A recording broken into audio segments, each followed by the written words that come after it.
Tomás, uno de los 12, llamado el mellizo, no estaba con ellos cuando llegó Jesús.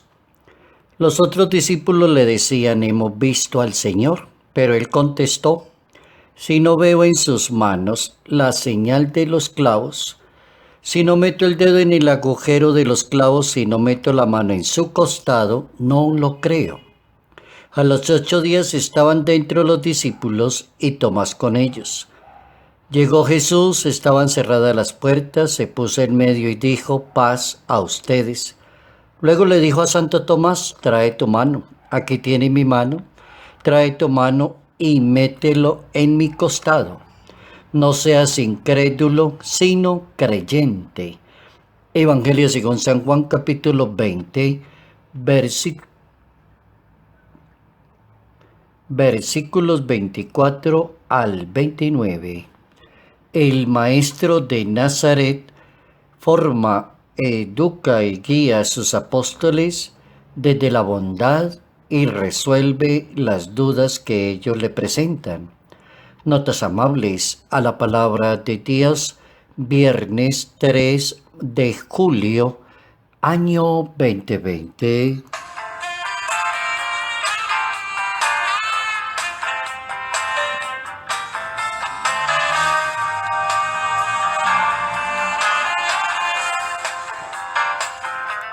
Un episodio muy conocido para el mundo católico, el caso de Santo Tomás Apóstol, uno de los 12 apóstoles, llamado el mellizo, que tenía unas características especiales y tal vez no fueron comprendidas muy bien su posición frente a Jesús de Nazaret en el momento en que lo hizo. Para uno entender ese aforismo que ha ido corriendo a lo largo de toda la historia, ver para creer, dijo Santo Tomás, y así se quedó. En los países de América Latina es muy fácil que una persona le diga a otra: ver para creer, dijo Santo Tomás. Pero trabajar esa idea de quién es este personaje y cómo Jesús moldea el personaje y sobrelleva lo que el personaje quiere. ¿A dónde quiere llegar con su pregunta? ¿Cuál es la inquietud?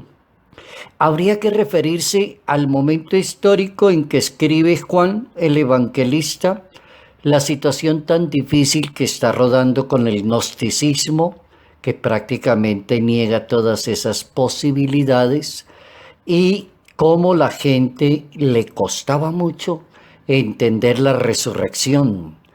Alguien que han visto, que han tocado, que tiene llagas, que se llama Jesús de Nazaret, y de pronto de la noche a la mañana decir: no es que resucitó, está vivo, ya no está en el sepulcro.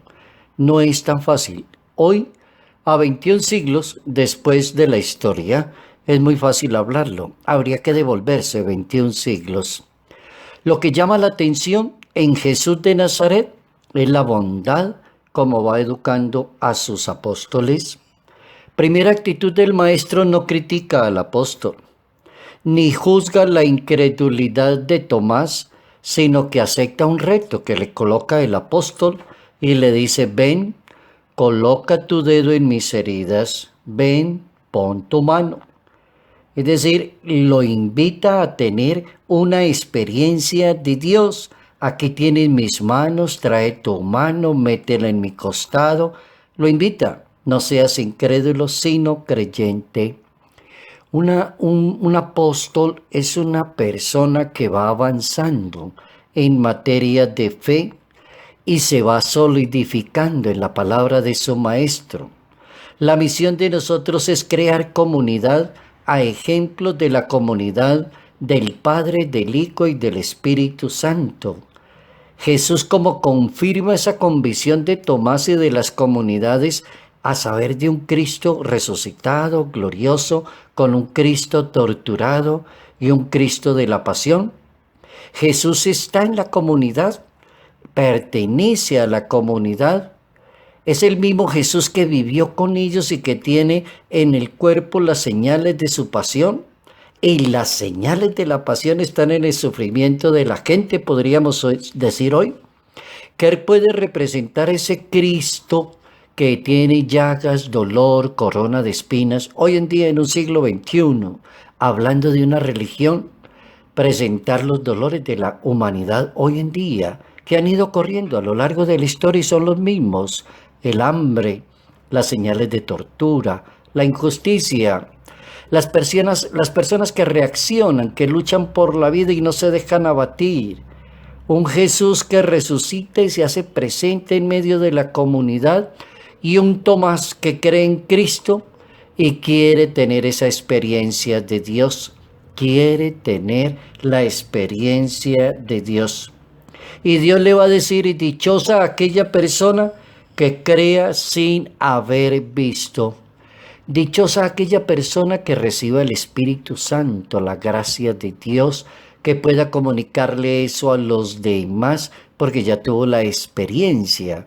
Y por eso Jesús, después de resucitado, comunica esa experiencia del Espíritu Santo. Reciban el Espíritu Santo, perdonen los pecados de los demás, aprendan a vivir en paz y en comunidad con los demás. Qué interesante la posición del Maestro.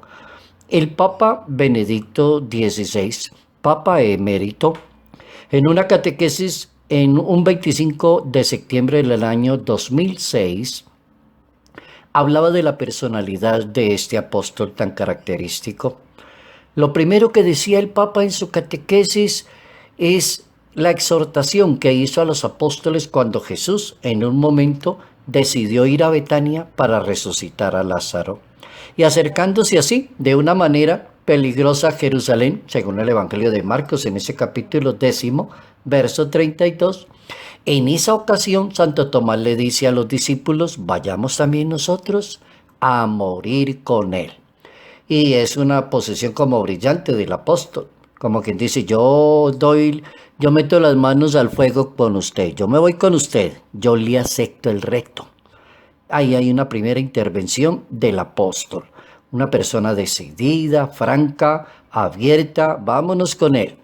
Segunda posición, según la Santa Biblia, es la que está en el capítulo 14 del Evangelio según San Juan. Y allí está la intervención de Santo Tomás en la última cena. Jesús predice su muerte inminente y le anuncia a sus seguidores que irá a preparar un lugar a fin de que ellos estén y se encuentren con él. Y entonces les dice: y a donde yo voy, ya saben el camino. Juan 14, versículo 4. Entonces Santo Tomás interviene diciendo: Señor, no sabemos a dónde vas, ¿cómo podemos saber el camino? Un apóstol inquieto, un apóstol que quiere la seguridad, un apóstol que quiere informarse del asunto. Entonces el maestro también le contesta esa frase tan famosa que quedó allí en la teología bíblica: yo soy el camino, la verdad y la vida. Juan capítulo 14, verso 6. Segunda posición de la personalidad de este apóstol llamado Santo Tomás. Tercera posición. La tercera posición la encontramos en este apóstol, que es la conocida más por la misma sociedad, la incredulidad de Santo Tomás.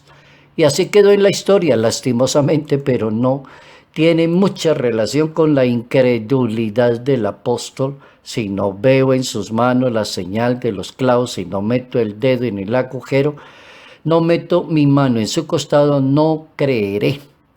En el fondo, lo que el apóstol está presentando es la convicción de que a Jesús no se le debe reconocer por el rostro, sino más bien por las llagas.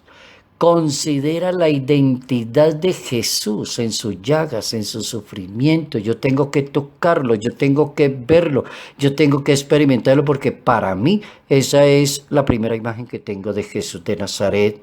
El dolor, el sufrimiento, el sacrificio, salvar la humanidad, morir para salvar la humanidad y levantarse y superar el pecado y la muerte. Tal vez la cosa iba por ahí.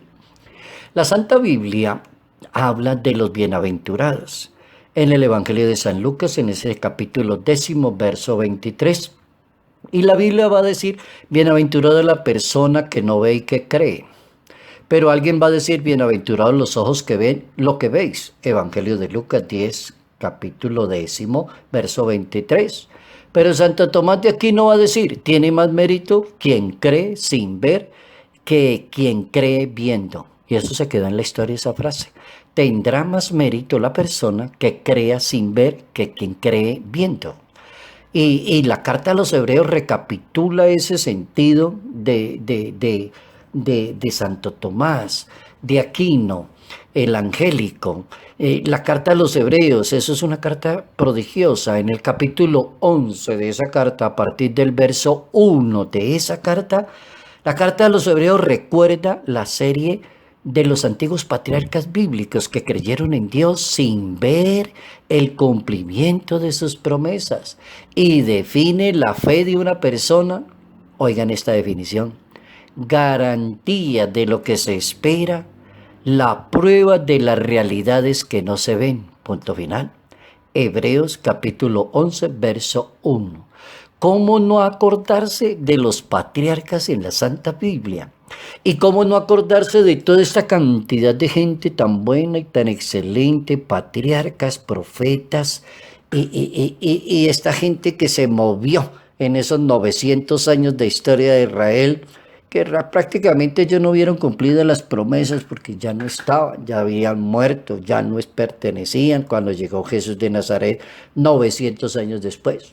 Entonces la Biblia es muy sabia en ponernos a pensar hoy cómo no recordar eso, que aquellos que creyeron sin ver el cumplimiento de la promesa, y cómo la fe se mueve en esa realidad que es la prueba de lo que no se ve. Cómo aprender a trabajar los asuntos de la fe y enseñarle a los demás con mucha caridad y misericordia. Los asuntos de la fe se pueden enseñar al estilo de Jesús de Nazaret, con la bondad y resolviendo las dudas que las personas tengan.